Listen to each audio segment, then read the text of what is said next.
The Wyoming House of Representatives will please come to order. Welcome, members.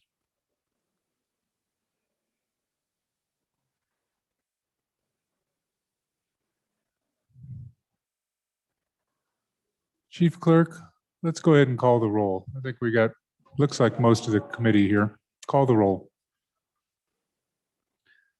Convening roll, 17th day, Wednesday, March 10th, 2021. Andrew. Baker. Banks. Bear. Blackburn. Brown. Burkhart. Burt. Clausen. Clifford. Connolly. Crago. Duncan.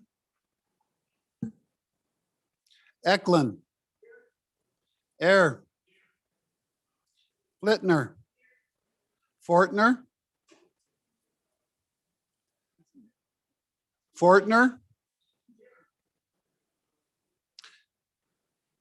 Gray. Greer. Hallinan. Haroldson. Harshman. Heiner. Henderson. Hunt. Jennings. Hinner. Knapp. Larson Lloyd. Larson Dan. McGuire. Martinez. Nyman. Newsome. Nicholas. Oakley. Obermueller. O'Hearn. Olson. Ottman. Paxton. Provenza. Roscoe. Schwartz. Sherwood. Simpson. Summers. Stith. Stivar. Sweeney. Walters. Washit. Western. Wharf. Williams. Wilson. Winter. Yin. Zwanitzer. Mr. Speaker. We'll leave the roll open just a little longer. We have a few appropriators still here. You want to call Blackburn? Blackburn. Burkhart. We'll just hold it open a little bit. Members, please join Father August from Cathedral of St. Mary for our morning prayer.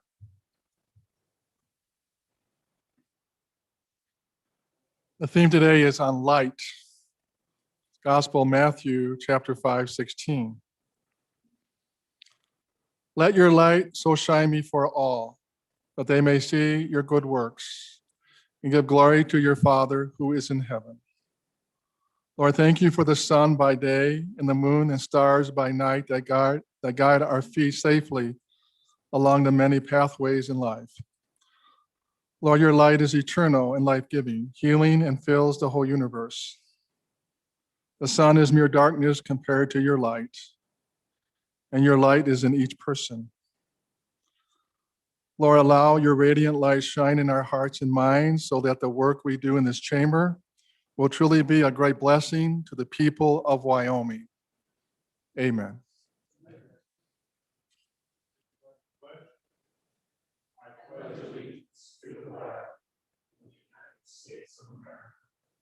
To the republic for which it stands, one nation, under God, indivisible, with liberty and justice for all. Thank you very much, Father. Look forward till tomorrow.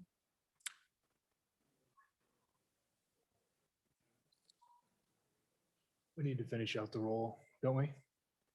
We'll go ahead and finish out the roll. There'll be a few members need to be excused just because they're still working on preparing for the budget today. Please proceed. Here.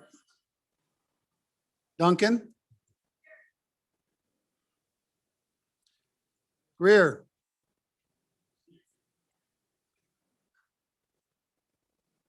Nicholas. Excused. Walters. 58 here, 2 excused. Thank you very much. Next order of business is Journal Committee report.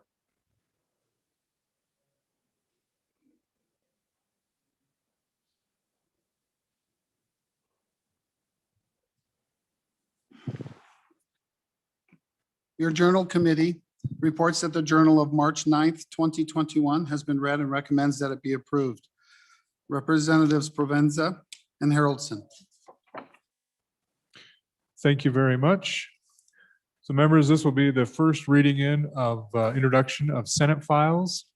And what I've basically done is sent some Senate files out to committees that are getting low on their bill numbers. So not all committees are going to be getting bills, but start getting some out to you to start working when your committee schedule allows. So with that order of business of Senate files on first reading, this first Senate file for our consideration is Senate File 25. Senate File 25, sponsored by Agriculture. First reading of the bill. Animal impounding proceedings. House Bill 25 is referred to Committee Number 5, Agriculture. Next bill for our introduction is Senate File 88. Senate File 88, sponsored by Senator Cost. First reading of the bill. Ownership of fossils and artifacts. Senate File 88 is referred to Committee Number 6, Travel. Next bill for our consideration is Senate File 3. Senate File 3, sponsored by Transportation. First reading of the bill. Automated Vehicle Identification Systems. Senate File 3 is referred to Committee Number 8, Transportation. Next bill for our consideration is Senate File 7. Senate File 7, sponsored by Transportation. First reading of the bill. Autonomous Vehicles. Senate File 7 is referred to Committee Number 8, Transportation. Next bill for our consideration is Senate File 13. Senate File 13, sponsored by Transportation. First reading of the bill. Abandoned Vehicles. Towing Service Liens and Titles. Senate File 13 is referred to Committee Number 8, Transportation. Next bill for our consideration is Senate File 98. Senate File 89, 89. sponsored by Senator Cost. Thank you. Senate File 89 is referred to Committee Number 8, Transportation.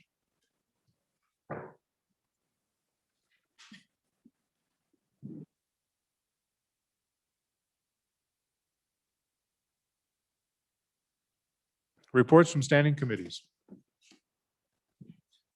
Mr. Speaker, your Committee Number 1 Judiciary, to whose referred House Bill 236, Firearms Transactions, Financial Discrimination, respectfully reports same back to the House with a recommendation that it do pass with the following amendments. Ayes. Representatives Craigo, Larson Dan, Oakley, Olson, Provenza, Rodriguez Williams, Washit, Yen, Zawanitzer. Representative Olson, Chairman. Mr. Speaker, your Committee Number 2 Appropriations, to whom was referred House Bill 142, Commercial Filing System Update. Respectfully report same back to the House with a recommendation that it do pass with the following amendments. Ayes. Representatives Kinner, Larson Lloyd, Nicholas, Schwartz, Simpson, Stith, Walters. Representative Nicholas, Chairman. Mr. Speaker, your Committee Number 2 Appropriations, to whom was referred House Bill 195, Wyoming Medical Review Panel Repeal. Respectfully report same back to the House with the recommendation that it do pass with the following amendments. Ayes. Representatives Kinner, Larson Lloyd, Nicholas, Schwartz, Simpson, Stith, Walters. Representative Nicholas, Chairman. Mr. Speaker, your Committee Number 10, Labor, Health, and Social Services, to whom was referred House Bill 217, Community Health Center and Rural Health Clinic Grants. Respectfully report same back to the House with a recommendation that it do pass. Ayes. Representatives Clifford, Connolly, Flittner, Hallinan, Ottman, Romero Martinez, Stivar, Wharf, Wilson. Representative Hallinan, Vice Chairman. Mr. Speaker, your committee number 12, Rules and Procedures, to whom was referred House Bill 36, Management Council Membership, respectfully report same back to the House with the recommendation that it do pass.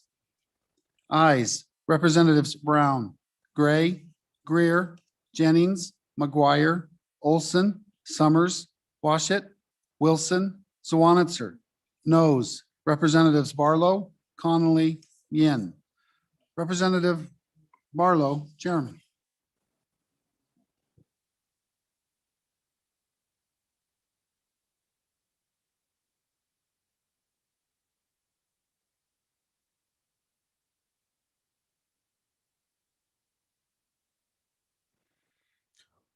All right, members, we're at that order of business of bills on second reading. Chairman Zwanitzer. Thank you, Mr. Speaker. Under House Rule 7-3, I would request the following three bills to be held back one day.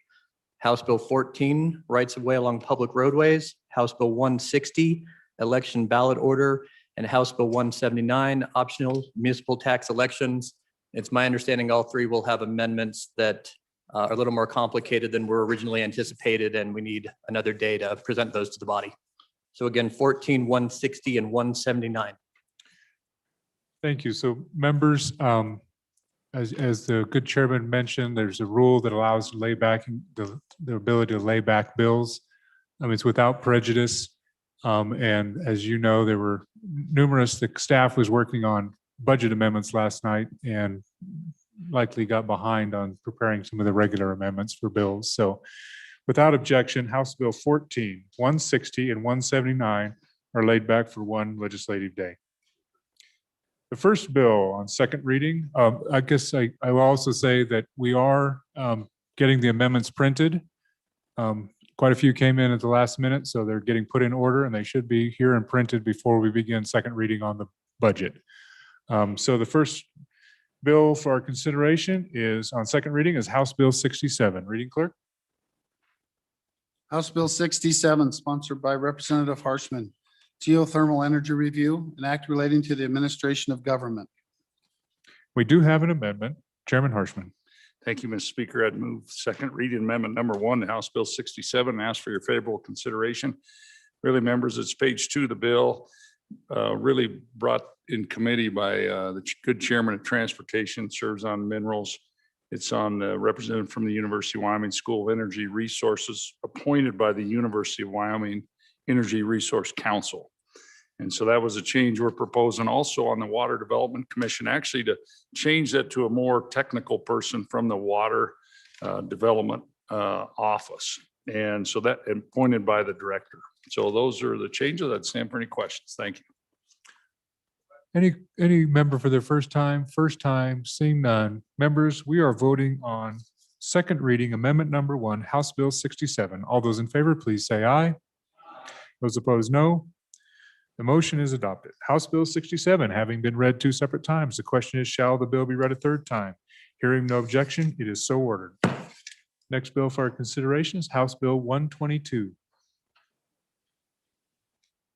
House Bill 122, sponsored by Representative Western, hunting and fishing access, reliable funding, an act relating to game and fish.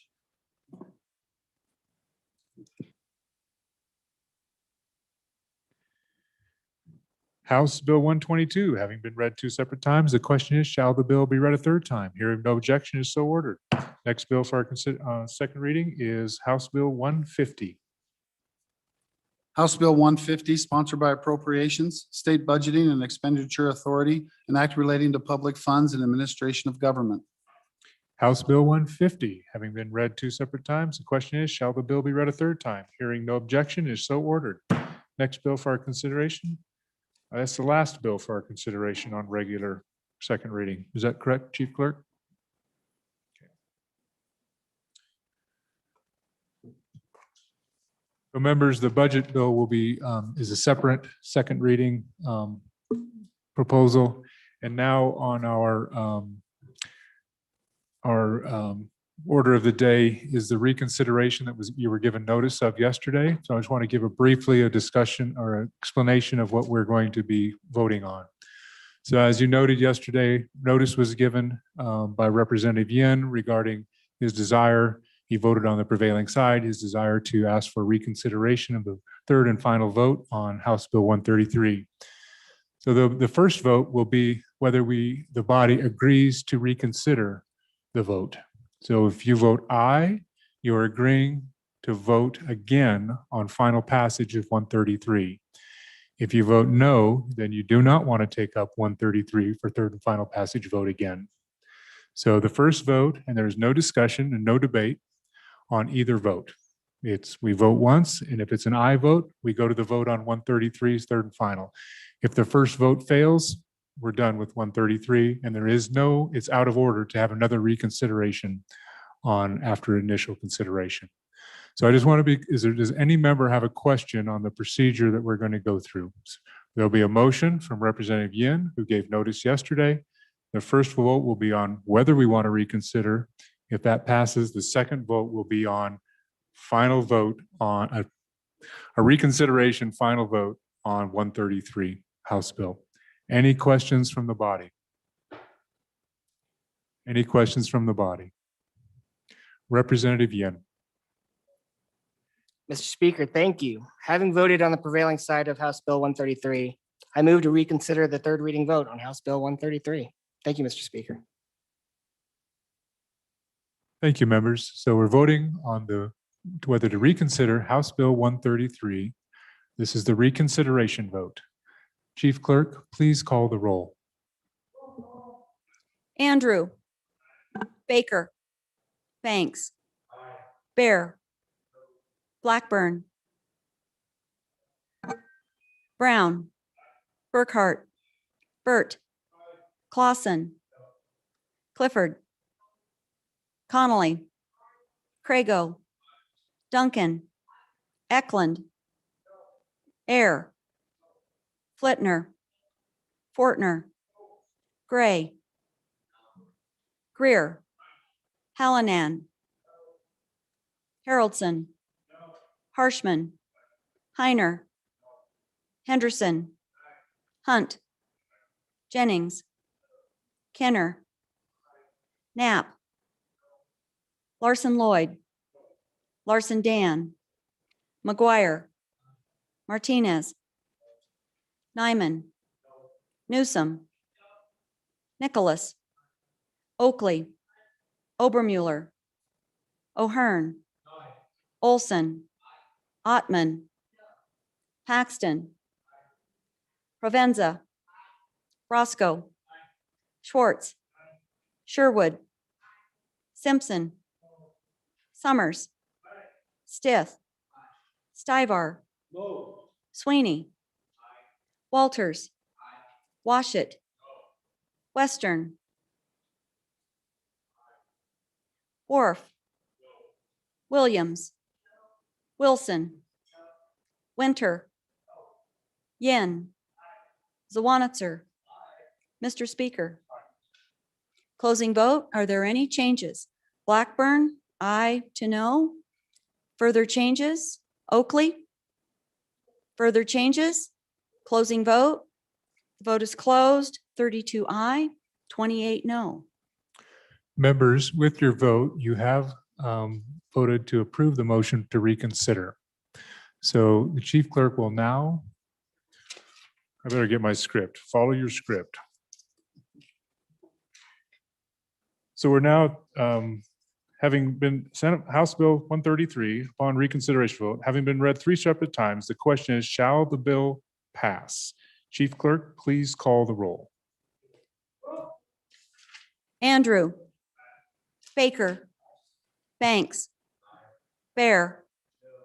Blackburn. Brown. Burkhart. Burt.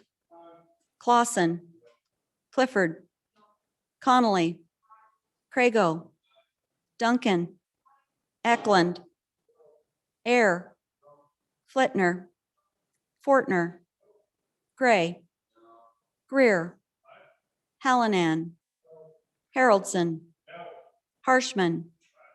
Heiner. Henderson. Hunt. Jennings. Kenner. Knapp, Larson Lloyd, Larson Dan, McGuire, Martinez, Nyman, Newsom, Nicholas, Oakley, Obermuller, O'Hearn, Olson, Ottman, Paxton, Provenza, Roscoe, Schwartz, Sherwood, Simpson, Summers, Stith, Stivar, Sweeney, Walters, Washit, Western, Wharf, Williams, Wilson, Winter, Yin, Zawanitzer, Mr. Speaker. Closing vote. Are there any changes? Closing vote. The vote is closed. 32 aye, 28 no. House Bill 133, having received the affirmative vote of the majority of the members elected to the House, House Bill 133 has passed the House.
So members, the copies are on their way up from the basement. So instead of people walking on and off the floor as we get into second reading on the budget, I think we're just going to stand at ease for, hopefully it's no more than 5 minutes.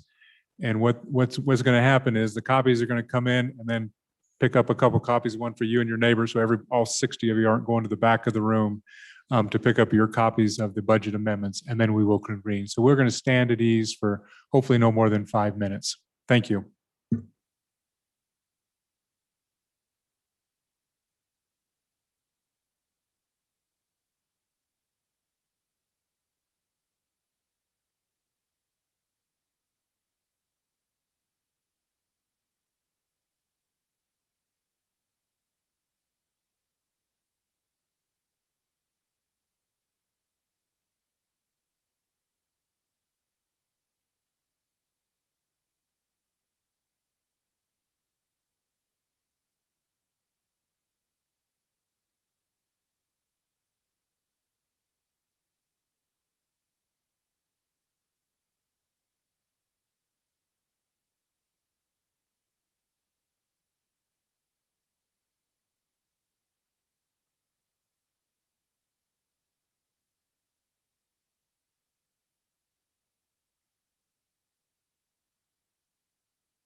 All right, members of the House. There are amendments at the back of the room. Our staff has them ready for you. So if you haven't received a pack of I guess that's pink, papers, run to the back, maybe grab an extra one for your neighbor, and we can get this done and we can get on the road.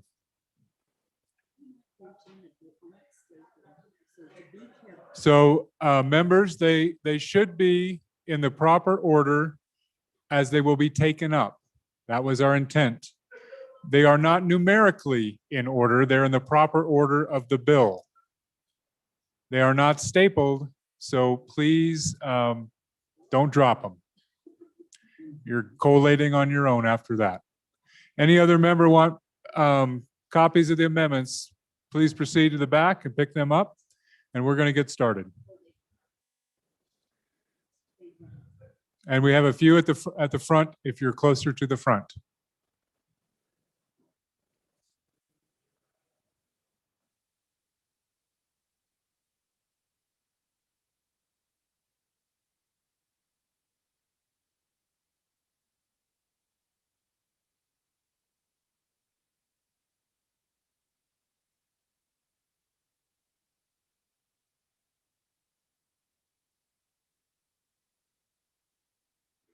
Mr. Speaker, Mr. Speaker Pro Tem, thank you, Mr. Speaker. Privilege of the floor. please proceed. Mr. Speaker, I want to thank you, our chief clerk, and all of our staff, because this is absolutely wonderful to have these amendments delivered to us and ordered and brought in line so that we can follow this process. When I got here 10 years ago, I'd show up and there'd be a stack of amendments that were numerical order, and I figured out how to do it. And it was nothing more than a shuffle. So folks, I just want to say, so there's been some people who have done some really good things. If we stretch out this time on the budget a little bit, the budget's out early so we could look at it. We've got our amendments are there in your hands, ready to go. Thank you to all the members for getting your amendments in early and getting them approved and numbered. This process is way better, much more open, much more friendly to new legislators, even old legislators than it has been. Mr. Speaker, Chief Clerk, thank you.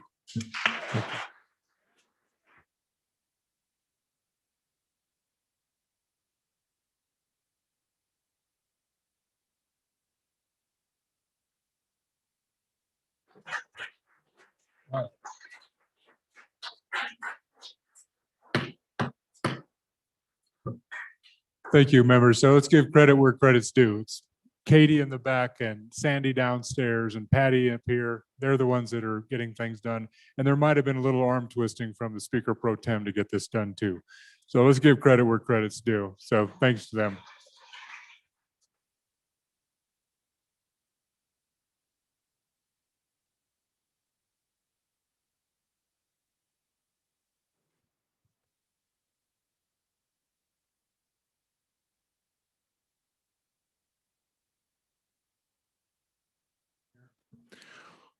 All right, we're at that order of business of bills on second reading.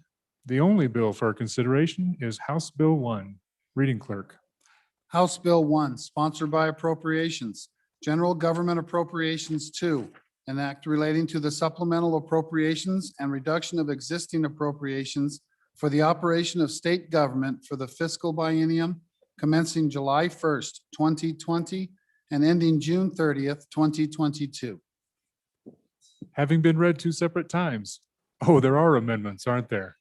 Sorry about that. Sorry about that. Apparently, we do have amendments. And again, members, if you would like printed copies of those, they are available. The Chief Clerk has a couple more copies available here, and there's some at the back as well. So as I mentioned earlier, the amendments should have come collated in the proper order. They will not be in numerical order. They will be in the proper order of how we will consider them in the bill. And as I hope you recall, when we went through the budget bill, we take them each section. We go section by section through the bill, and that's the proper protocol. So with that, our first amendment is second reading amendment number 24, Representative Gray. Thank you, Mr. Speaker. I have the distinct honor to move second reading amendment number 24 to House Bill 1 and ask for an aye vote. So this is a chance to start strong. The governor's budget is the first one, and this is a one position reduction in the governor's budget. The governor's budget, the difference between 2003 to 2004 now, we ran these through LSO, is about 182% increase in this agency. It's the number one percentage increase. And I want to note here, this is specifically in the administrative portion of the governor's office, because in the past when we brought this, there's been some pushback, some confusion that the Homeland Security positions are being targeted in the administration. One time this did pass, and then it was vetoed. But this is a reasonable reduction. This office has seen quite an increase. It does not touch Homeland Security. It is in the administrative portion of the office. So thank you for your time, and ask for your favorable consideration. Thank you. Thank you. Representative Chairman Zwanitzer for your first time. Thank you, Mr. Speaker, and sorry to do this in the first one, but I would like to divide the amendment. If we can make division number 1, lines 1 through 3, and division number 2, lines 4 through 5.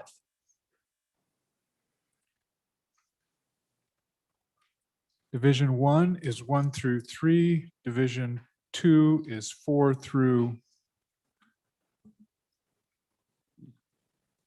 7. Sure.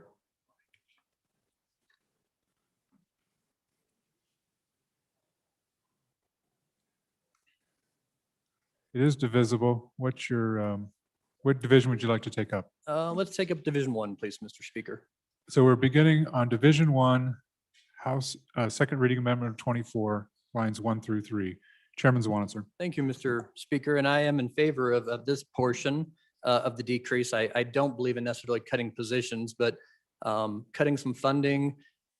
And my rationale is I did think it was really, I guess, interesting might be the correct word, when we were contacted by our chief executive with the memo to all legislators, and they provided a staff contact list of all their staff members. And if you looked at it, they have 7 policy advisors, but they're not policy advisors. They're all senior policy advisors. And then they have senior administrators and directors. And I mean, everybody there is somehow a senior level official. And this administration is what, 2 years and 3 months in, which seems just really different than when I served in the chief executive's office 18 years ago. And we had different levels of, senior advisor and analyst. And it just strikes me as really awkward when you have policy analysts in most agencies throughout state government, that in our chief executive's office, perhaps it makes sense that everyone would be a senior policy advisor, even if a couple of them are under 30. It just, so I do believe the funding reduction could be appropriate, and we can, share the pain of budget cuts even more than we have. I don't believe in the decreasing of positions, however, but would ask for your favorable consideration of the first part of this amendment. Thank you. We're on Division 1. Vice Chairman Larson. Thank you, Mr. Chairman. In response to the good chairman comments on this, I would just ask the body to think a little bit about the difference between the governor's office and perhaps a state agency. When you come to work perhaps as an engineer or an advisor to something in one of the agencies of the state, you're probably planning on a career, hopefully retire and ride off into the sunset. When you come in with a governor, you're hoping for 4 years at least, maybe 8. And then if all the stars align, depending on what the next governor does, you may or may not be part of that administration, but the expectancy of the long-term employment there just isn't there. So then how does an executive, senior executive like a governor coming into office then get the policy advisors that he needs? He's going to have to pay him something to get him there. And he's not going to be able to guarantee him over 4 years, and they have to perform. And so when we come to him for example, on the Select Committee on Federal Natural Resources that I co-chair, and we talk about issues in the state concerning the department that oversees the forests of the United States and how that interacts in the northwestern part of the state. To have the governor's senior policy advisor on and his interaction, you need to have somebody in there that knows what they're talking about. Or when you're working with a developer of natural resources in your county and you need the governor's office to help as you're negotiating with that agency that talks about the interior of the land, you want a policy advisor that understands the federal policies. You're not going to get that at a low level, an entry level pay, and you certainly aren't. So these people coming are saying, I think I'd like to do that. I like this state of Wyoming. I want to help it. Kind of like us, our pay. This isn't something we retire on. We do it because we love the state. And I think a lot is to be said for the advisors in the governor's office is they love the state.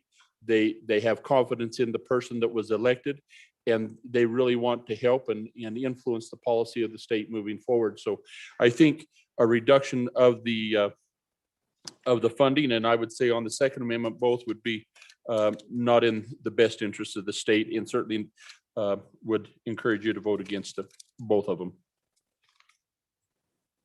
Thank you. Chairman Nicholas. Thank you, Mr. Speaker. Ladies and gentlemen, on and against the amendment. Recall from our discussions from the last 2 days that the governor's office took a 15% cut out of his budget.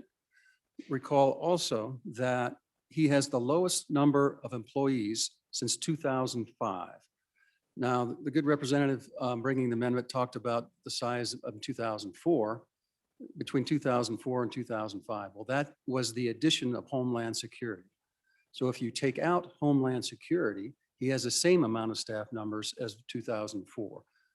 And so I think you just got to compare apples to apples and oranges to oranges. And in addition to that, the governor cut 2 positions in his budget. So he's already took 2 staff members and has reduced that amount. So on and against the amendment. Thank you. We're on Division 1. Any other member for their first time on Division 1? Representative Gray. Thank you, Mr. Speaker. Quick clarification, Division 1 is lines 1 through 3, correct? Division 1 is line 1 through 3. Thank you, Mr. Speaker. So, responding to that last point, I mean, we're not reducing the positions anymore in this division. This is a reduction in the allocation. And so the idea, and I think it's perfectly reasonable from the chairman of corporations, and I appreciate the spirit and the substance of the division, is that it doesn't make sense to have every single person on the staff be a senior person. So, maybe we're a little loose there in those amounts. And so let's rein it back a little bit. Maybe they'll classify a couple in a more reasonable way. That's one way they could respond to this reduction, but we're not reducing the position anymore. We're reducing the allocation by 128,000. So urge and I vote on this division. Thank you. Any other member for their first time on Division 1, second reading amendment number 24, first time. Seeing none, any member for their second time before the sponsor spoke. We are voting on Division 1, lines 1 through 3. Second reading amendment number 24. All those in favor, please say aye. Those opposed, no. We're on to Division 2. Division's been called on Division 1. All those in favor, please rise.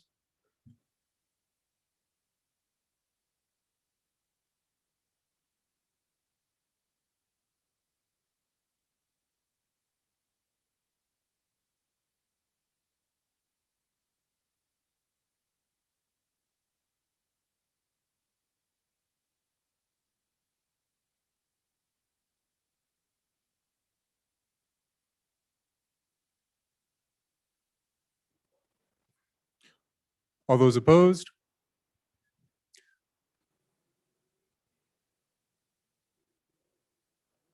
Members, please stand still. We're going to count these because it matters.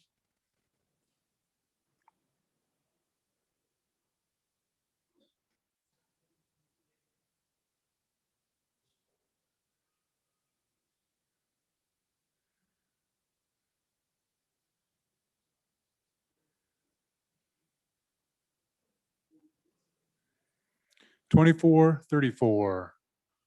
The division has failed. So I'm going to do a quick privilege of the floor. We have a separate amendment on the floor, but we're going to do a quick privilege. Former Speaker Harshman, Chairman Harshman, Representative Harshman of the 57th. Thank you, Mr. Speaker. Privilege of the floor. Please Thank you. proceed. Members, two folks I want to introduce. It's not very often we get folks down here from Casper. You know, the county #1 on your license plates and #1 in your heart. You know, and we just celebrated Mustang Monday, the 125th anniversary in Natrona County High School. And I want to introduce you a former student and a former colleague and now works for Leadership Wyoming, Mr. Colby Frontiero from Casper, Wyoming, is here today visiting.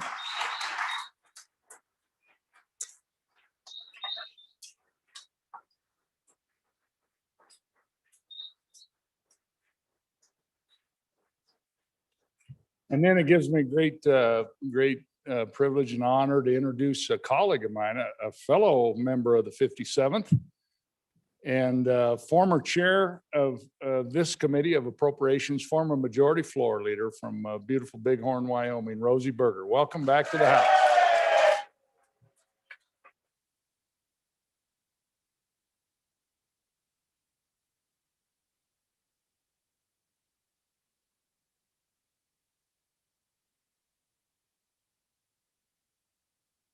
Mr. Speaker, and just Please. I'd add that Representative Berger was really, in her role in leadership, was really the start of really this remodel, this Capitol, and played a really important role to get this all in motion. And so really appreciative of all the good you've done for Wyoming. So thank you.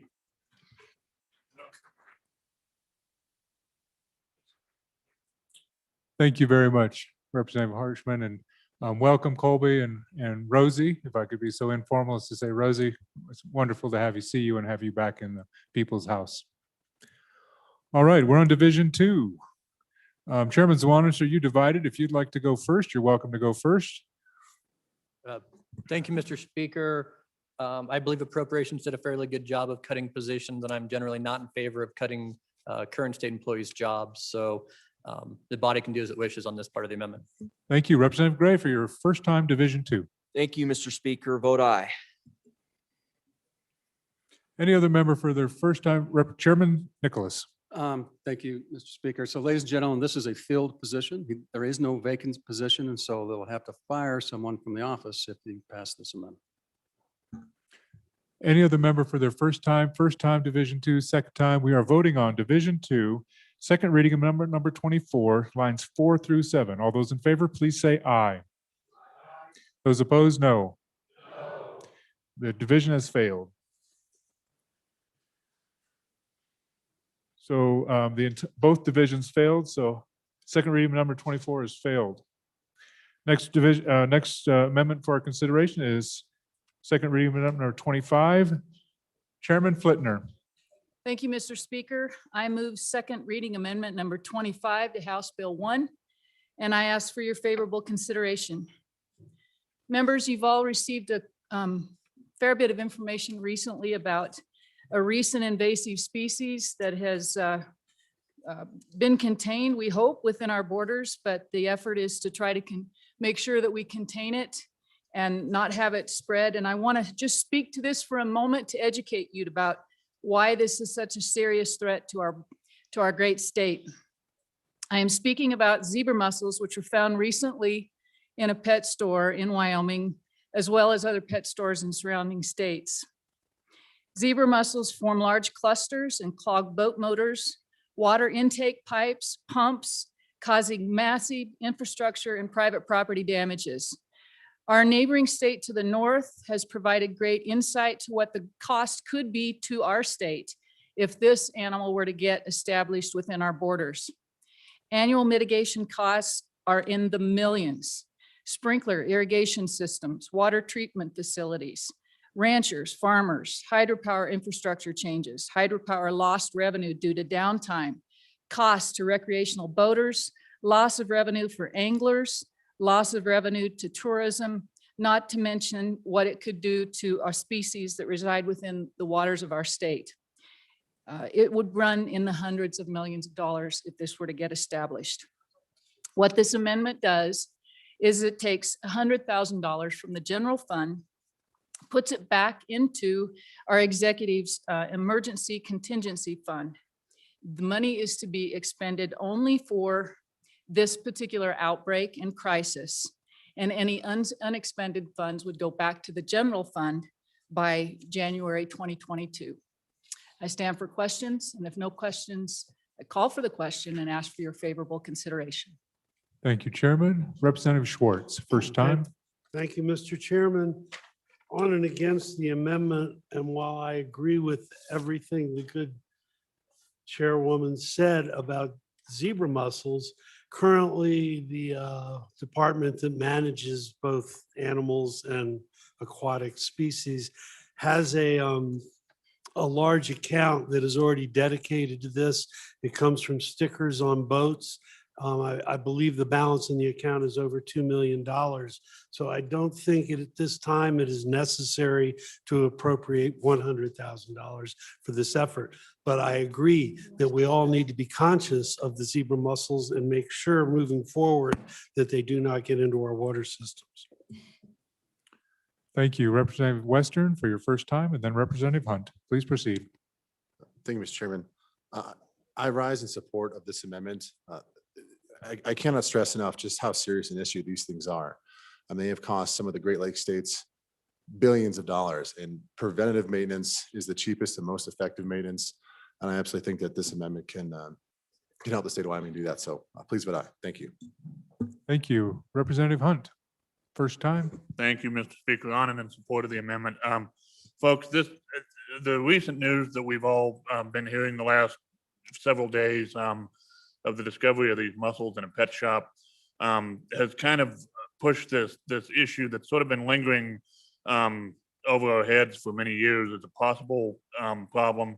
It's kind of brought it home to the forefront. And I think that this now is an all hands on deck situation to get out ahead of it before it becomes a really serious problem. I think allocating another $100,000 or directing it in that direction rather is potentially can save us a whole potentially millions of dollars in the long run.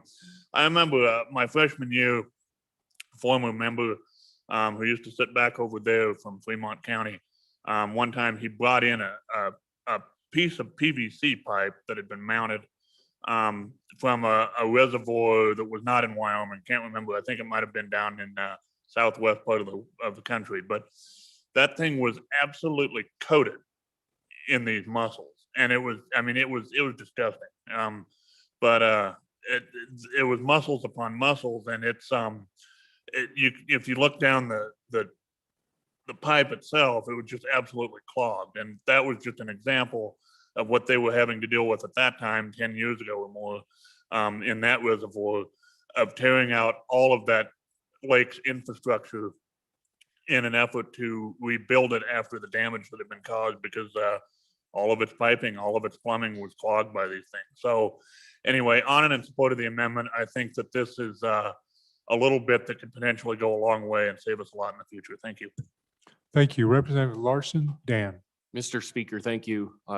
On the amendment, against the amendment, I do agree this is vitally important to keep track of these invasive species. It will cause great damage to all of our systems, for the pipelines and all that. But there are funds out there. We were told that by the good appropriations member, that there are funds out there that we're already gathering from checking all our boats that come into the state. So there's dollars out there. Let's not add to it. Let's go the way we have been. So against the amendment. Thank you, Representative Yin. First time. Thank you, Mr. Speaker. On and for the amendment. So I mean, I think the best case scenario is we appropriate $100,000 and they don't need it, right? So they'll get it out of another account and it'll be okay. The worst case scenario, though, if we don't do this essentially preventative healthcare for our state, is that we're going to have a ton of infrastructure damage.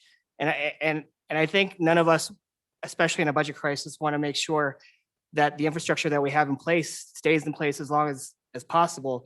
But, sitting on TRW for a couple years and seeing what invasive species can do, we've been lucky that these zebra mussels haven't spread in our state yet. And if we let it happen in Wyoming, we're going to get in real trouble. So please, I urge you to adopt the amendment. Thank you, Mr. Speaker. Thank you. Any other member for their first time? First time. We're unmuzzled. First time. No other member for their first time? Second time before the sponsor. Second time before the sponsor. To the sponsor, Chairman Flitner. Mr. Speaker, thank you, and I appreciate the debate, everybody. And I don't disagree that there are funds available within the account of the agency that definitely oversees our wildlife and our fisheries. And they, believe me, they are on board, along with every other state agency, to mitigate this really potential disaster and catastrophe. But I don't think hunters and anglers should have to be the only ones on the hook to defend and protect our municipality systems, our water systems, every system in the state of Wyoming, not only our open waters, but our municipalities, our irrigation systems. This is a statewide disaster. So I urge your support of this amendment. Thank you. Thank you. Members, we are voting on second reading amendment number 25, House Bill 1. All those in favor, please say aye. Those opposed, no. The chair is in doubt. All those in favor, please rise.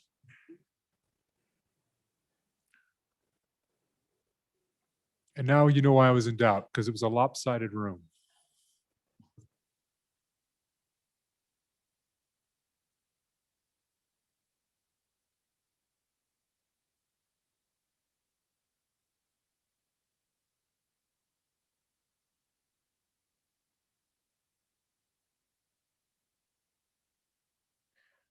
All those opposed? Thankfully, less than 31. Just because that's how close it was when I heard it up here. So because this does require a funds change, it does require a roll call vote. Chief Clerk, please call the roll. So members, just so you know, if there's a change in dollar amounts within the budget, we vote either up or down. We vote on that because that is an action of an appropriator. So Chief Clerk, please call the roll on second reading amendment number 25. Andrew. Baker. Banks. Bear. Blackburn. Brown. Burkhart. Burt. Clausen. Clifford. Connolly. Crago. Duncan. Eklund. Air. Flitner. Fortner. Gray. Greer. Hallinan. Haroldson. Harshman. Heiner. Henderson. Hunt. Jennings. Kenner. Knapp. Larson Lloyd. Larson Dan. McGuire. Martinez. Nyman. Newsom. Nicholas. Oakley. Obermuller. O'Hearn. Olson. Ottman. Paxton. Provenza. Roscoe. Schwartz. Sherwood. Simpson. Summers. Stith. Stivar. Sweeney. Walters. Washit. Western. Wharf. Williams. Wilson. Winter. Yin. Zawanitzer. Mr. Speaker. Closing vote. Are there any changes? Closing vote. The vote is closed. 29 aye, 31 no. Thank you, members. Second reading number 25 has failed. Next amendment for our consideration is second reading amendment number 1. Representative Walters.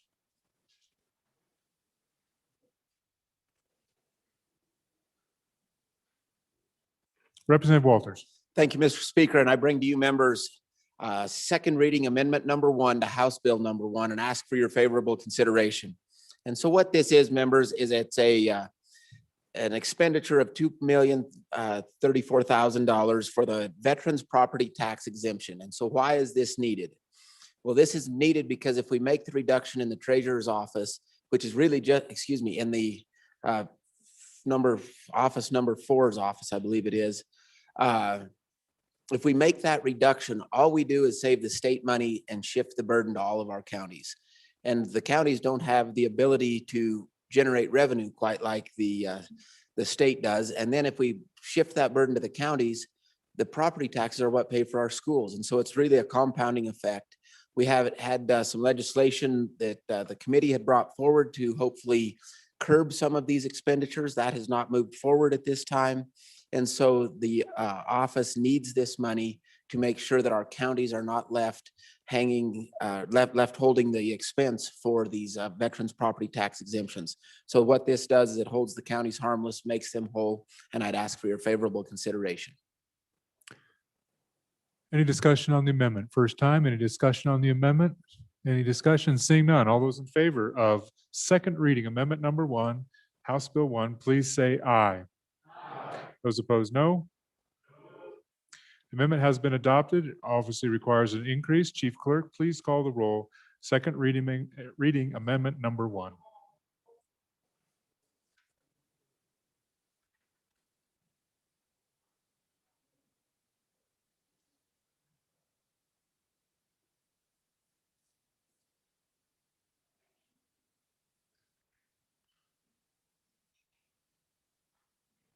Andrew. Baker. Banks. Bear. Blackburn. Brown. Burkhart. Burt. Clausen. Clifford. Connolly. Crago. Duncan. Eklund. Air. Flitner. Fortner. Gray. Greer. Hallinan. Haroldson. Harshman. Heiner. Henderson. Hunt. Jennings. Kenner. Knapp. Larson Lloyd. Larson Dan. McGuire. Martinez. Nyman. Newsom. Nicholas. Oakley. Obermuller. O'Hearn. Olson. Ottman. Ottman. Paxton.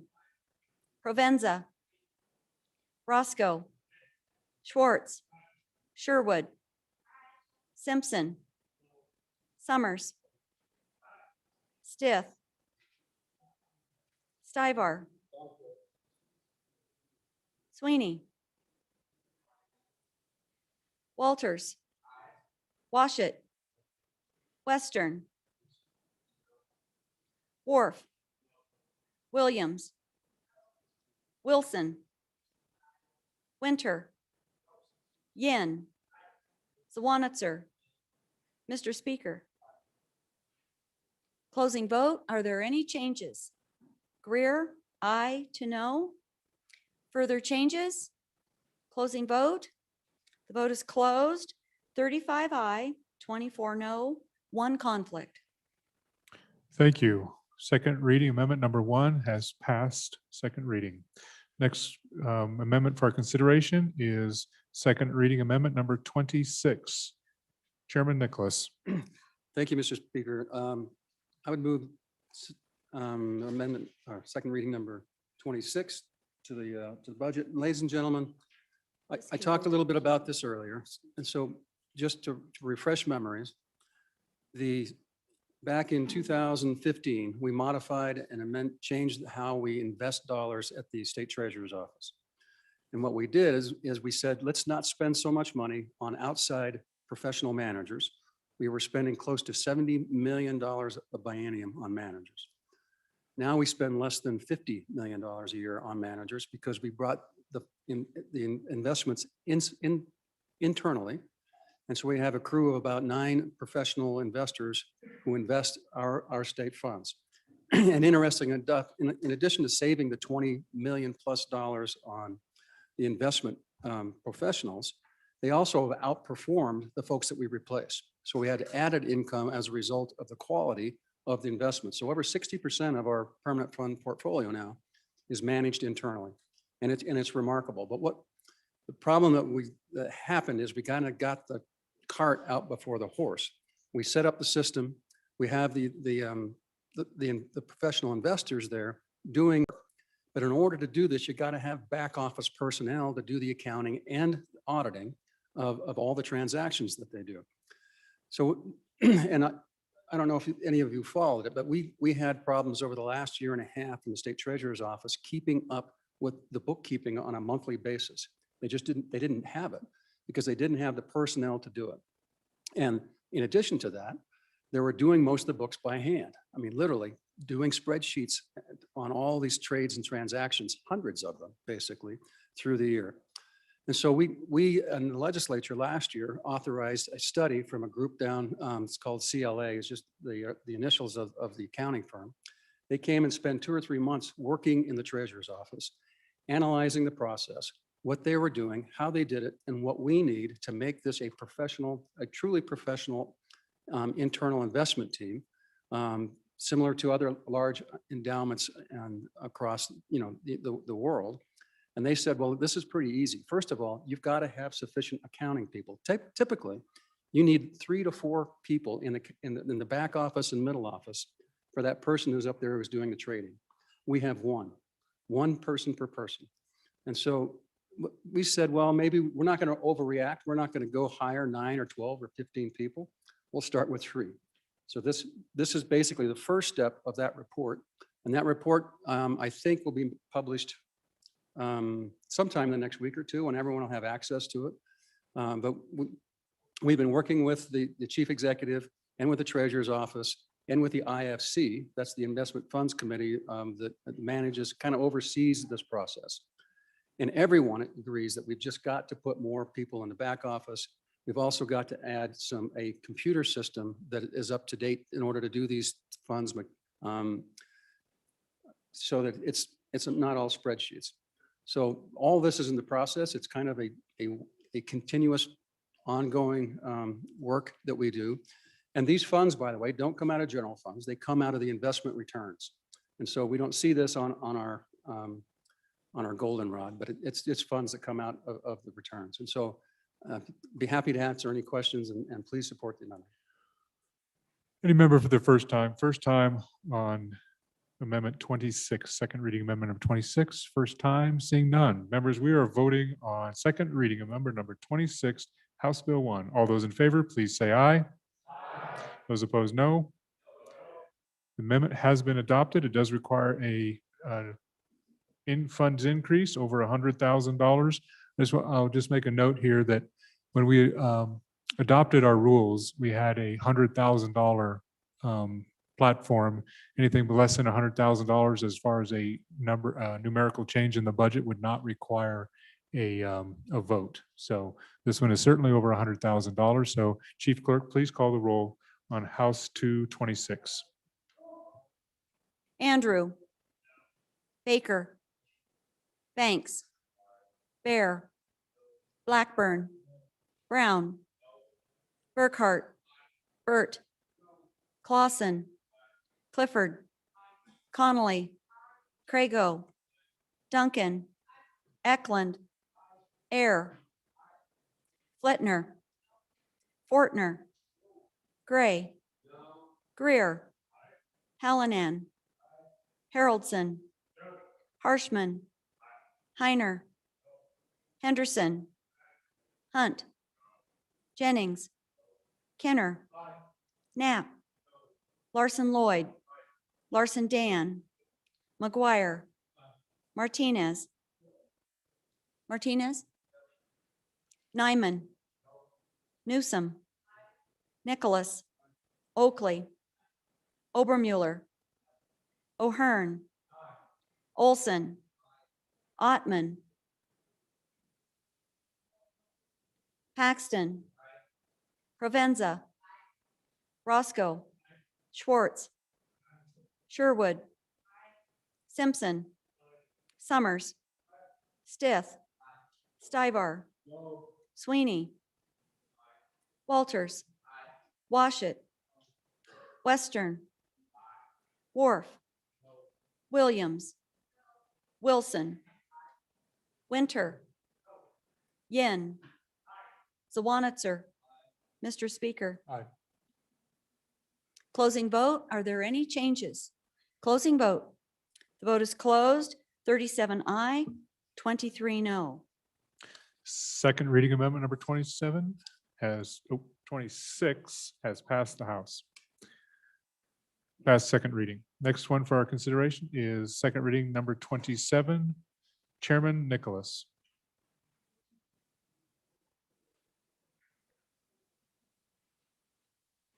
Mr. Speaker, I would move second reading amendment number 27 and turn the explanation over to the good representative from Fremont County.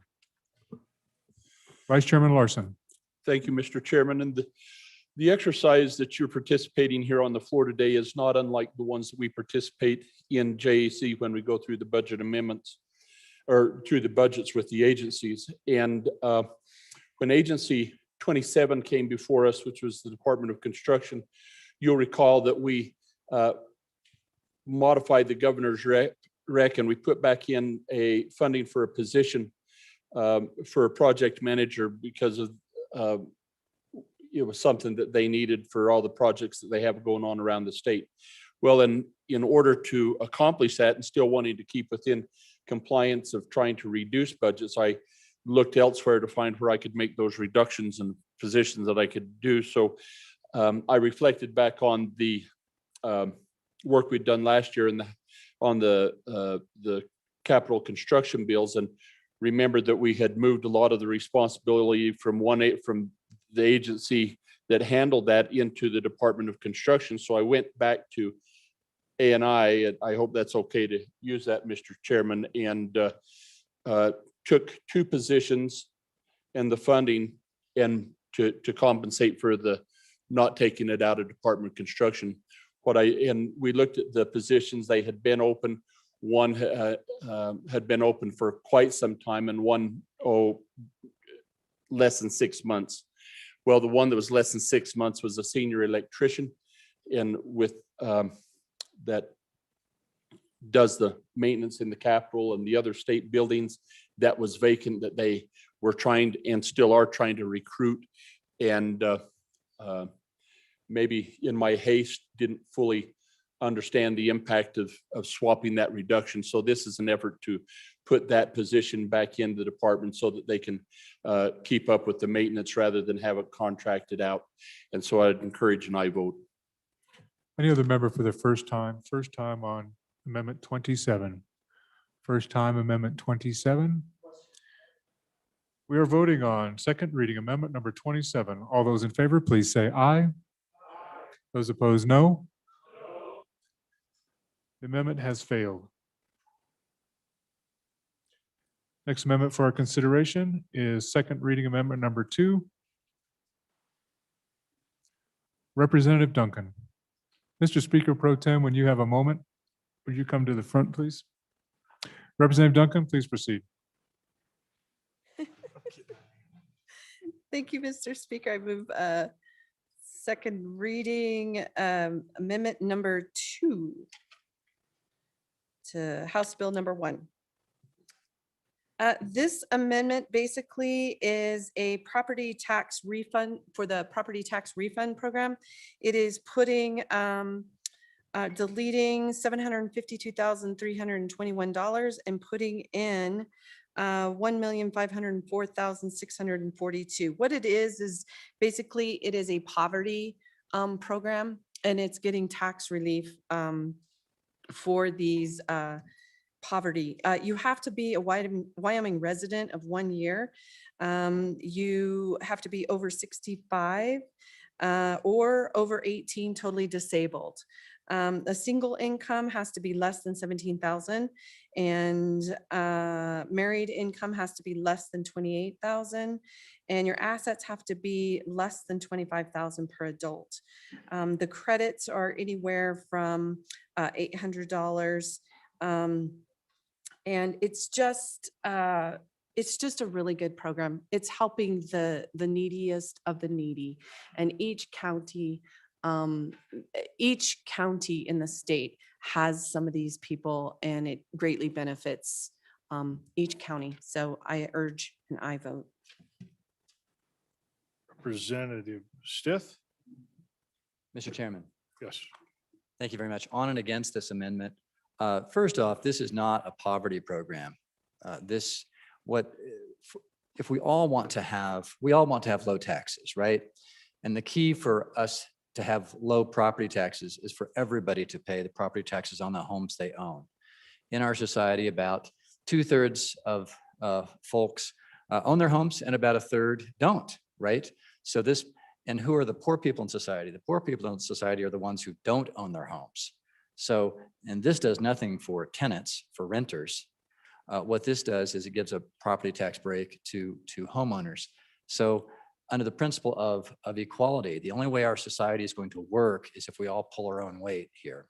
And so we are relatively lucky. It doesn't feel that way, but we are relatively lucky to have relatively low property taxes in our state compared, say, to a state to the east, for example, that has very high property taxes.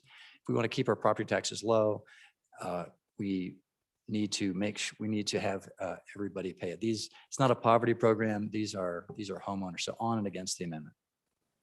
Representative Schwartz? Thank you, Mr. Chairman. On and in favor of this amendment. I will agree with the good representative from District 48 that this does not help renters, but it is of great assistance for homeowners whose incomes are below the median. In their counties, it has to be 80% or less of median income. By and large, these tend to be older people on fixed incomes. One of the real benefits of the property tax refund program, we have other bills coming to the legislature this year regarding rising property tax rates. And essentially what most of those bills do is cap payments of property tax. Well, ultimately, by capping payments of property tax, we are lowering revenue streams to K-12 education. This does not do that. By this relatively small appropriation, we both provide property tax relief and maintain funding for the K-12 system, which I think is this is two valuable things we do with one effort. So I strongly urge that we refund this program and maintain it. It's used as the good bringer of the amendment said, this is in every county in the state. Close to 2,000 people take advantage of this, and for them, it's a critical program. Thank you very much. Representative Washington. Thank you, Mr. Chairman. I just want to clarify the financial threshold was $17,000 a year. And I think I heard something over 3,000 people statewide apply for this. What happens if this isn't funded? Do the counties just go first come, first serve and cut other people off? Or what happens if this isn't fully funded? Okay, any other members for the first time?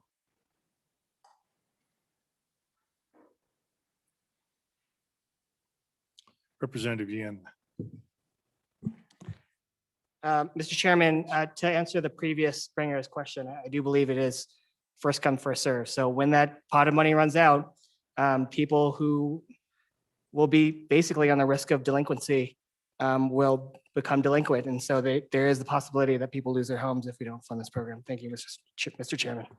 Madam Minority Floor Leader. Thank you, Mr. Chairman. On and in favor of this amendment, friends, and for two reasons. One, when you look at this particular agency, as we will with several of the others, you'll notice that their obligations include kind of administration of all of the taxes in the state. They have a revenue division, evaluation division, a liquor division, a liquor sales and purchases division, et cetera. when asked, what is it that you can cut? They can't cut from those divisions. Those divisions are administrative. They're the ones that take in our revenue. They're the ones that deal with our businesses to assure that taxes come in correctly and properly. So when our good committee number 2 asks an agency, what is it that you can cut? You see what we will call repeatedly the low-hanging fruit. And the administration of a program for those in poverty is definitely the low-hanging fruit for this division, right? They are obligated to collect our taxes and to do it well, right? This became their low-hanging fruit.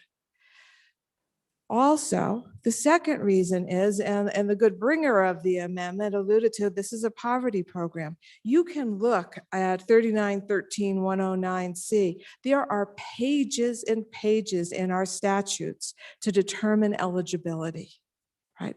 This is not a giveaway. This is among some of our poorest of the poor. And I agree with the critique that this is not for those who are renters, but know that many people, more than average in this nation, are homeowners in this state. And in my district, it is often some really kind of low cost trailers, right? Would they be eligible? Absolutely. Absolutely. So I'm in favor. Representative Larson. Mr. Speaker, thank you.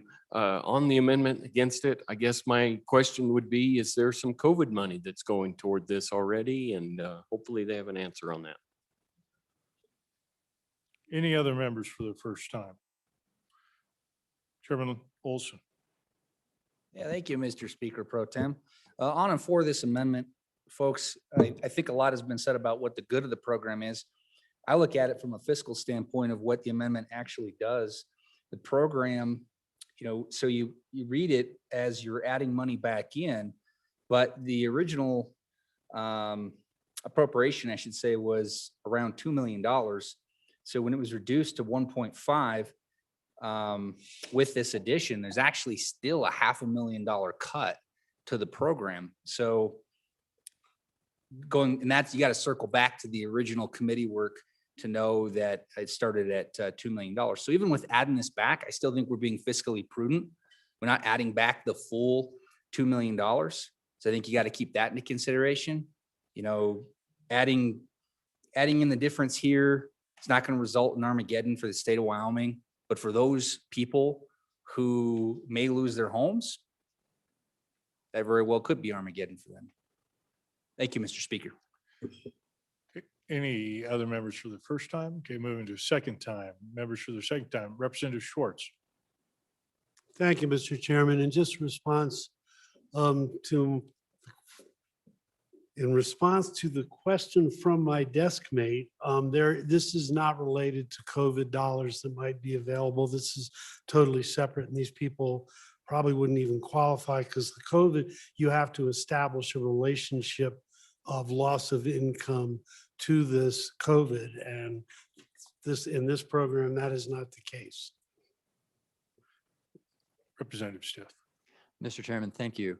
So responding to some of the comments, I think it's worth looking at the history of this program because there was a budget shortfall in 2016. This program was completely discontinued for 3 years. So in 2017, nobody got any property tax exemption under this program. 2018, same thing. And what happened in 2017 and 2018? Did we have massive foreclosures as a result of that? No, it wasn't the apocalypse. So I think when we look at this, the reason the numbers are as they are in this amendment is because the 752,000 funded it for this fiscal year. So it gets funded for this fiscal year, but starting for the next fiscal year, it would not be funded. And consider the big picture here. We're cutting $445 million out of the budget. Why are we doing that? Because we want to, because we think it's great to cut programs? No, it's not because we think it's great to cut programs, but everyone has to share in the pain. Everyone has to pull their weight. So again, on and against the amendment. Madam Minority Floor Leader. Thank you, Mr. Chairman. And just to follow up from the last speaker about what happened in 2016 with that penny plan that eliminated the program. We eliminated many programs in the state. We brought back very few. This is one of them. This program was so important in each and every one of our communities that we brought it back. On and in favor. Representative Duncan, bring us home. Thank you, Mr. Chairman. Let's review and remember what has happened. We're all wearing masks. We're all social distancing. Why are we doing this? We have businesses that are closed. We have people losing their jobs. We have people suffering. Many aren't able to pay their mortgages. This is a dire program because of this situation. In my own community, one of the reasons that this program is necessary, the median household income for the county, which I reside in, $38,940. The other representative that asked about the COVID funds, his county, $46,298. In order to be eligible, property taxes have to be paid timely. The household income has to be less than greater of the 3/4 of the county or state median household income. The household assets has to, other than your house, a car for each of the household member, an IRA or a pension fund worth less than $120,000 per adult, and they must reside in the Wyoming for the past 5 years. This program is necessary. We are living in unprecedented times. Again, we are not funding it as we did previously. We're still well below the amount that we funded it previously. People don't have the money that they had. This is at a poverty level. Please, I urge you. Members, Yes. Thank you, Representative Duncan. Members, we are voting on second reading amendment number 2 to House Bill 1. All those in favor say aye. Aye. Those opposed? No. That amendment has failed. Division being called. All those in favor, please stand.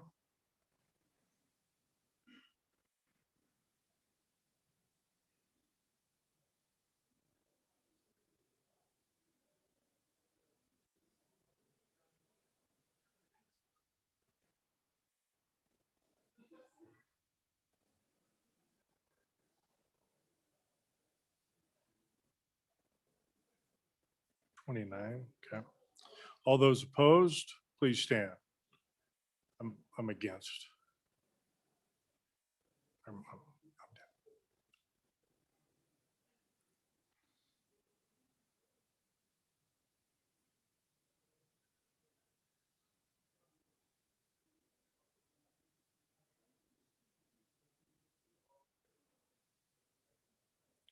The amendment has failed, 29-30.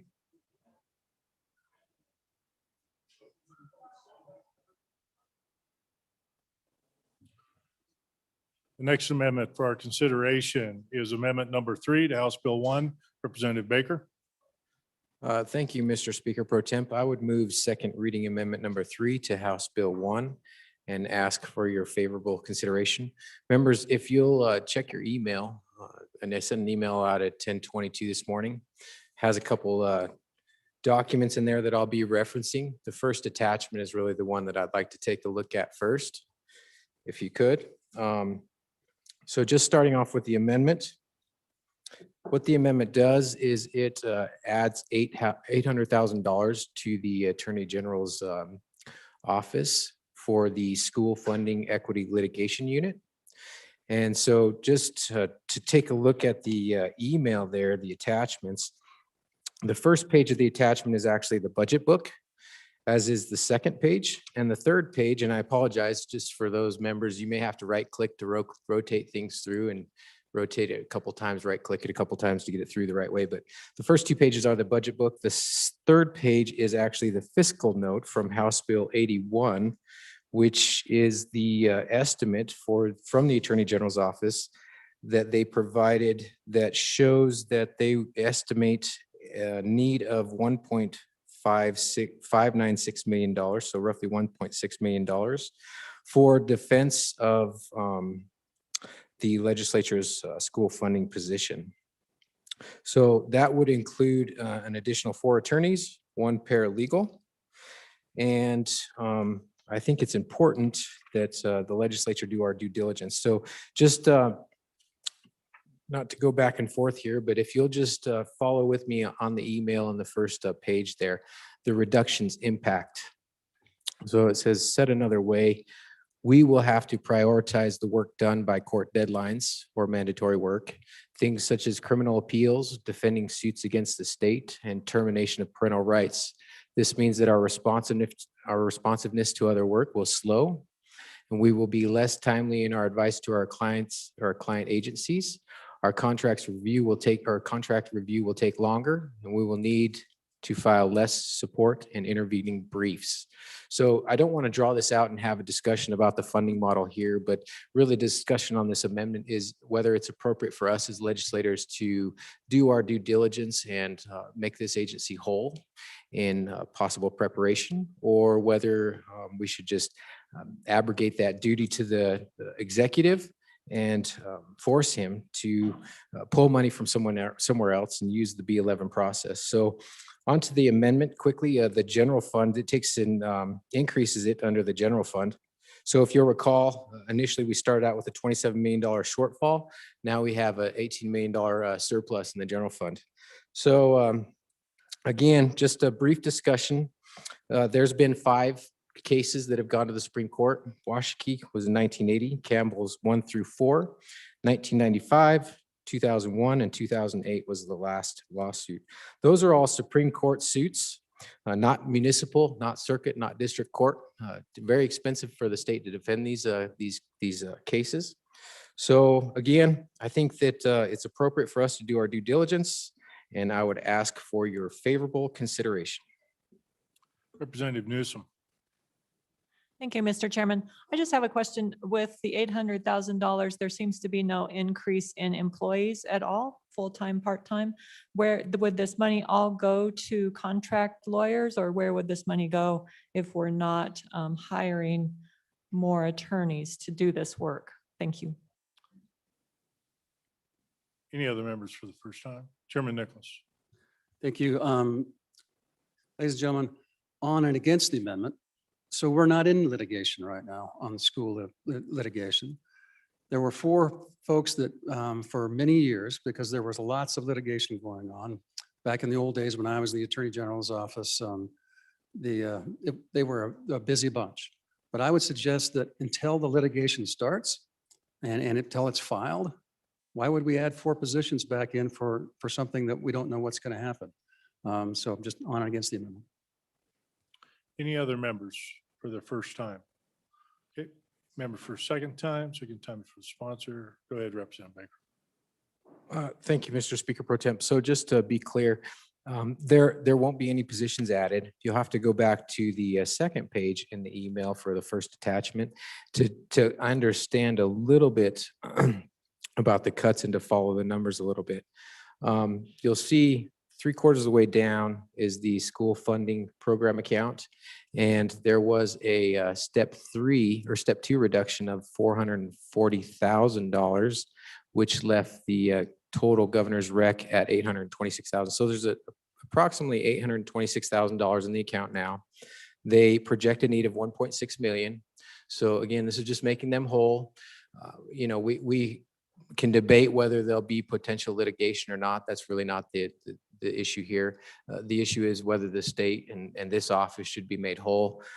I just want to point out one other thing. We did receive a letter from the executive that expressed some concern already about this agency. You'll see it was dated yesterday, and it's point number 1, where he already asked for additional resources to be added to this agency. So clearly, will undoubtedly be severely tested in the months and years to come. This is preparation for the next year. We shouldn't leave this burden on the governor. Thank you. Okay, Thank you. We are voting on second reading amendment number 3 to House Bill 1. All those in favor say aye. All those opposed? That amendment has failed. Next amendment for our consideration is second reading amendment number 28 to House Bill 1. Representative, or Chairman Nicholas. Mr. Chairman, I would move second reading amendment number 28 to the House Bill 1 and ask for your favorable consideration. So you guys are a tough bunch today. We're going to see what we can get through here. So you should all have in your mailbox, and also we emailed this morning to you a governor's letter on particular issues that he would like to have addressed in the budget bill. And one of them has to do with these two positions in the Attorney General's office. So the Attorney General gave up 6 positions in the litigation, on the attorney side of his budget as part of the budget cuts. The House appropriation, or the joint appropriations, with a lot of support from our good majority floor leader, cut an extra 2 positions out of there. What we didn't, and they were vacant at the time. What we didn't know, that they'd already made offers on 2 positions, and those 2 positions are now filled. So they have these 2 positions that we're trying, that the chief is actually was asking us to put back, because they have 2 lawyers and they'll have to remove those 2 lawyers. They'll have to riff them as a result if we don't fund them. So we were kind of, once again, we had the cart before the horse. And so we would respectfully ask that you add these two positions back. Mr. Majority Floor Leader. Mr. Speaker Pro Tem, thank you. On in support of the amendment, when we do budget markup, it's been my job, like, well, maybe a couple others pitch in, but mainly my job is to look at the vacancy list. And then I make motions on things that I feel could be cut based upon timing, how long they're vacant. And then eventually what we do if we get cuts is then the agencies will come back and they'll go, oh no, we really can't take those. And so, and that's what this case is. And you'll probably see a couple more of those today. But that's just part of the process. So just wanted to explain the process.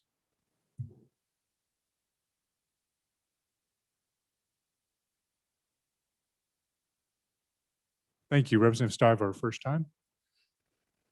Thank you, Mr. Speaker.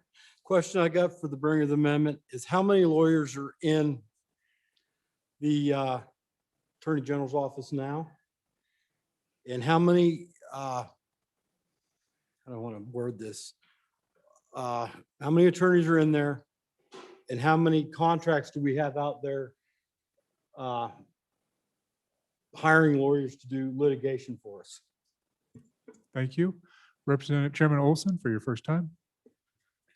Thank you, Mr. Speaker. On and for the amendment, the only question I have for the committee is, I can't quite tell, are these 2 positions specific to a unit within the Attorney General's office? Or is it just two positions anywhere in the Attorney General's office, and we're going to allow the Attorney General to decide the unit that they are necessary or utilized? And that's my question, Mr. Speaker. Thank you.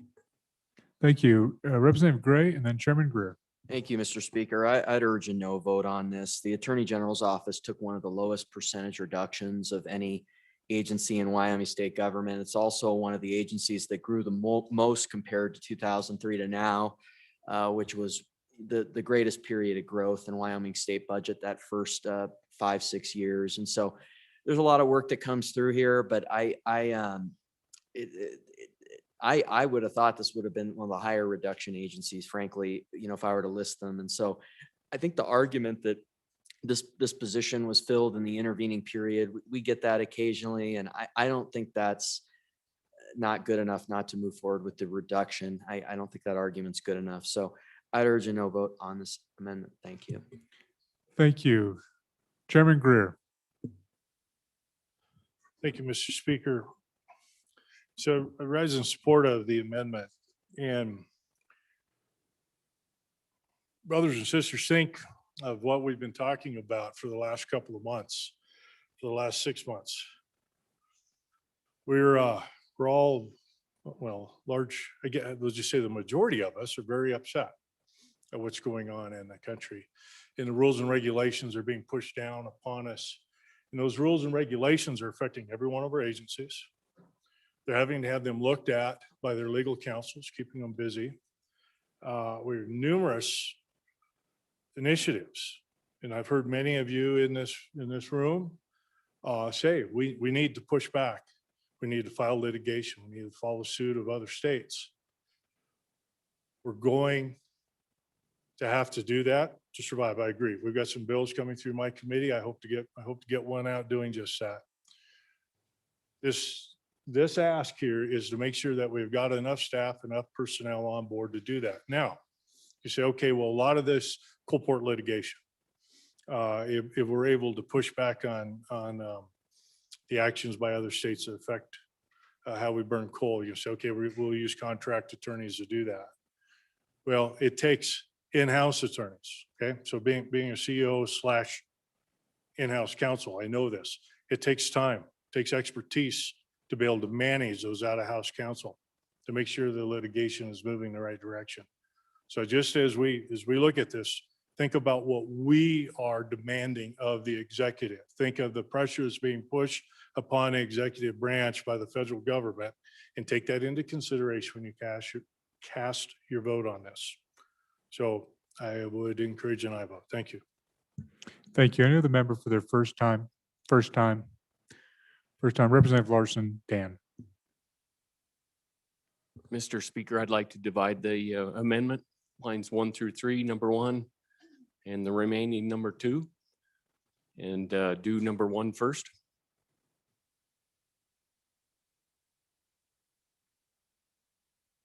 So it is divisible. So lines 1 through 3 are Division 1, lines 4 through the remainder are Division 2.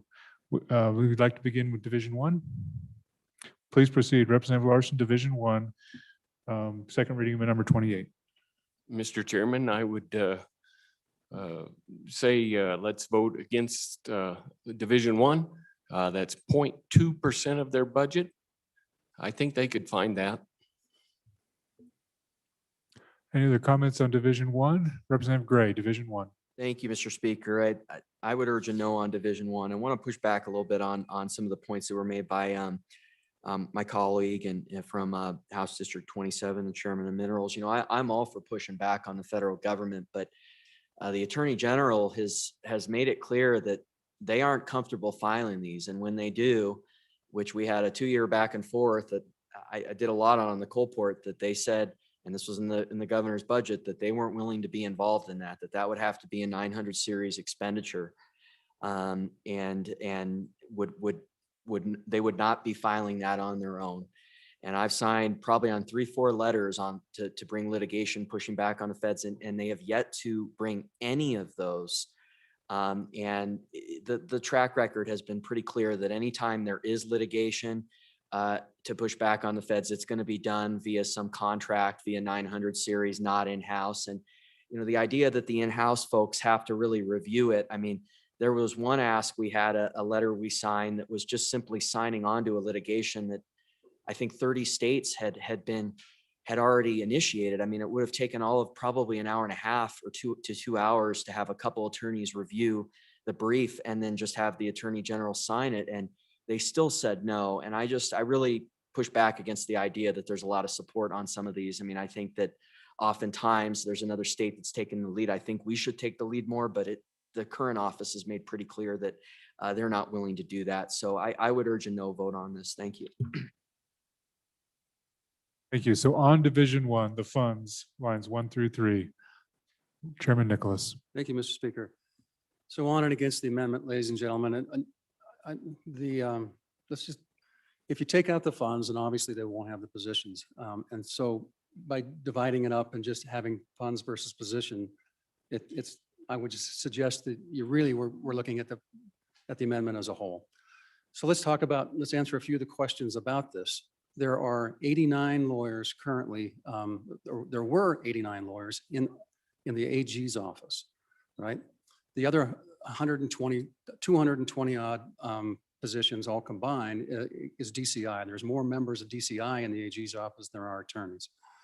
They cut 6 of those. So it went down from 89, then down to 84. And now then we took 2 more on top of that. And so that's what's happening here. And when we take a position, there's what we see as a vacancy. And so and a vacancy is a particular position. It could be in the civil division, could be in the criminal division, could be in the tort division. But what we can't, line out that particular position. All we do is line out the money and get rid of a position because we know that it's vacant. But what happened here is the positions were filled. So they'll have to get rid of these folks if we take this money away because they have to use this money for these positions. So, and with regards to the comments from the previous speaker, 3 years ago, the Wyoming Attorney General, 4 years ago, went up and argued before the US Supreme Court. We have probably 16 different lawsuits going on right now in water litigation, all across in federal district court. I used to do those litigation in federal district court over in Idaho and Montana. We do lots of litigation in-house. But we have a litigation division, and that's only about 7 or 8 lawyers. Those lawyers are trained particularly to do litigation, to go to court and do it. We have 98 agencies across the state. And so each lawyer in the AG's office typically is assigned to 1 or 2 agencies, and they provide regular legal representation, advice, and consultation, and all of the rules, all the procedures, and all that kind of things. So that's what a large percentage of these lawyers do. I agree, it's a lot of attorneys, but the staff is smaller than it's been in 6 or 7 years because we cut some at 16. And we also then removed 4 as a result of the school litigation. And now here's another 6 and plus 2. So I would just, if you add it all up, we're simply giving back the 2 that we thought were vacant that were not. These are positions that are filled and they'll have to riff them if we take the funds away. So on and against. Thank you, Vice Chairman Larson, first time. Thank you, Mr. Chairman. And I might just ask the good chairman of appropriations when he comes up for the second time. When he got up, he said he was opposed to this amendment. And I think what he meant to say that he was in favor of the amendment in both divisions. And so he might clarify that when he comes up next time. Sorry about that. Any other member for their first time? First time, Representing Fortner, your first time, Division 1. Thank you, Mr. Speaker. I'm not in favor of building government any way, shape, or form. Not in favor of building no new taxes. I ran against that. I think the working people out there that's unemployed right now, I think this is a slap in the face to those people. I cannot vote for this, and I recommend a no vote on this amendment. Thank you. Thank you. Representative Henderson for your first time, Division 1. Thank you, Mr. Speaker. I rise in support of this division and the other one, and I'll tell you why. We had the chief executive send each of us a personal letter, which is in our box this morning, and he had me at the words, "I am concerned." And so I'm listening. And if you look at the amount of money that's involved here and compare it to the size of our state budget, I think we need to know the right way to go with this, and I urge your support. Thank you very much. Any other? Chairman Eklund, first time. Thank you, Mr. Speaker.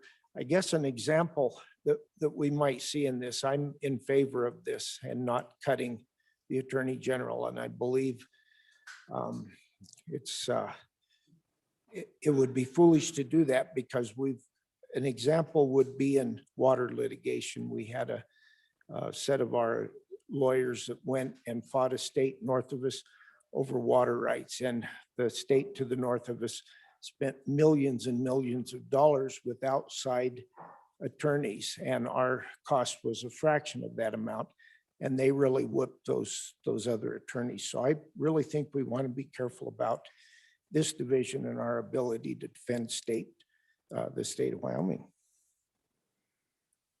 Thank you. Chairman Zwanitzer, first time, Division 1. Yeah, thanks, Mr. Speaker. In favor of the amendment, and it's not very often that the members of the Appropriations Committee admit that they may have inadvertently cut positions. And so quite honestly, if they hadn't made a mistake, we wouldn't even be debating this. It would have come through the budget. Nobody would have tried to tack two random positions. So if there, again, I think other people have said it. I'm not here to cut current jobs anymore. This was an oversight and there were people in these positions. I believe we should make them whole, and it's just not good employment law to hire people and say, oh, we actually messed up and we're cutting your jobs 2 months into being hired. That's not the message we want to send out here. So in this case, for these two, if they're filled and there are truly people in them, which I take appropriations of their words, we don't want this to be a policy where we're cutting people right after we've hired them 2 months in. So I vote yes. Any other member, Division One? Any other member for Division One? Any member for their second time before the sponsor, second time before the divider? To the division, Representative Larson. Mr. Speaker, thank you. Like I said before, this is 0.2% of their budget, 0.2%. They can find this money somewhere. I think it's good to vote yay on the Division Two and no on Division One. Thank you very much. So members, we are voting on Division One, second reading amendment number 28, which is lines 1 through 3. All those in favor, please say aye. All those opposed, no.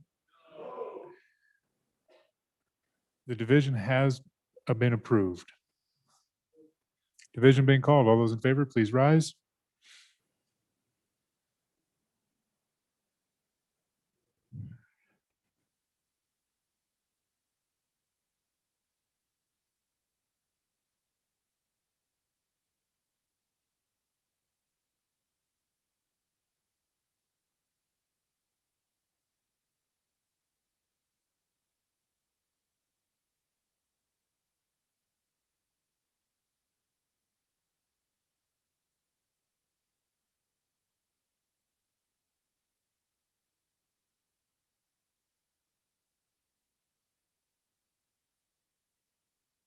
All right, those opposed, less than 38. Thank you. Division One is passed. Second reading. On to Division Two, discussion on Division Two. Discussion on Division Two. Representative Gray, Mr. Speaker, point of order. please proceed. We had an increase of 267,000. Oh, excuse me. It was more than 100,000, right? Shouldn't we take a recorded vote? We will take a roll call Okay. vote when we completed Division Two, so we can maybe take them all in one time. Any discussion on Division Two? Discussion on Division Two. Chairman Nicholas. Please vote aye on this for, like we just did. Representative Gray for your first time. Thank you, Mr. Speaker. I do want to say it again. I mean, this is agency took one of the lowest reductions. Just asked for the sheet and I didn't get it quick enough back. So sorry for I don't have the exact figure, but it's one of the lowest reductions. It's around 6 or 7%, and I don't think it makes sense to have it so low for this agency. So I'd urge a no again. Thank you. Thank you. Any other member for their first time Division Two, first time Division Two, Chairman Olson. Sorry, Mr. Speaker. I just want to, on and for the division, I just want to make sure the body understands what happens if you vote no. The money still goes in because Division One passed. You're just not requiring it to be spent on two positions. So this won't save any general fund dollars. So on and for the division. Any other member for their first time? First time. First time for your second time, Representative Gray. Thank you, Mr. Speaker. Just want to clarify, I think we just got that answered that we're going to take 2 votes, or at least the vote on the first one, because that's bringing the money back in and that's over 100,000. So, you know, it isn't bringing the money back in necessarily until we take that recorded vote. So thank you very much. I'd urge a no. Second time, Chairman Nicholas. So this agency, thank you, Mr. Speaker, this agency took about a $5 million cut in their budget. And the reason that it didn't have a greater percentage, I think it came out to around 6.7 or 7%, is because over half of their agency is law enforcement. And it was the position of the chief executive and the AG that we don't want to cut law enforcement. So that's why it's a less cut than other agencies, but they did cut on the attorney side. So on and in favor. Thank you. We are voting on Division Two to second reading amendment number 28. All those in favor of the division, please say aye. Those opposed, no. The division is adopted. So now we're going to take a roll call vote on both divisions have passed. So we're going to take a roll call on second reading amendment number 28. Chief Clerk, please call the roll. Andrew. Baker. Banks. Bear. Blackburn. Blackburn. Brown. Burkhart. Burt. Clausen. Clifford. Connolly. Crago. Duncan. Eklund. Air.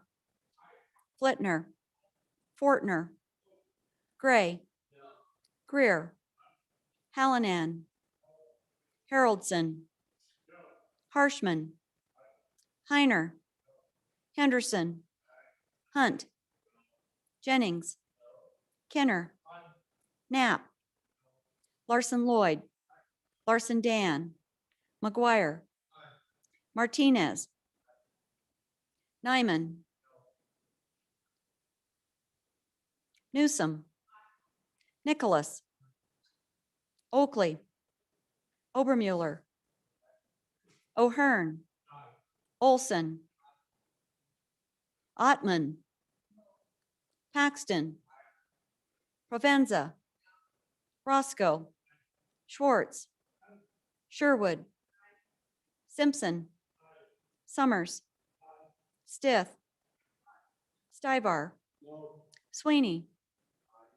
Walters. Washit. Western. Wharf. Williams. Wilson. Winter. Yin. Zawanitzer. Mr. Speaker. Closing vote. Are there any changes? Duncan, no to aye. Further changes? Fortner? Closing vote. The vote is closed. 37 aye, 23 no.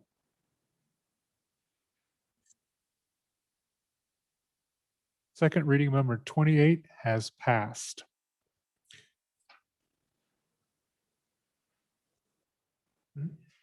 Mr. Majority Floor Leader. Mr. Speaker, I move the House stand in recess until 2 p.m.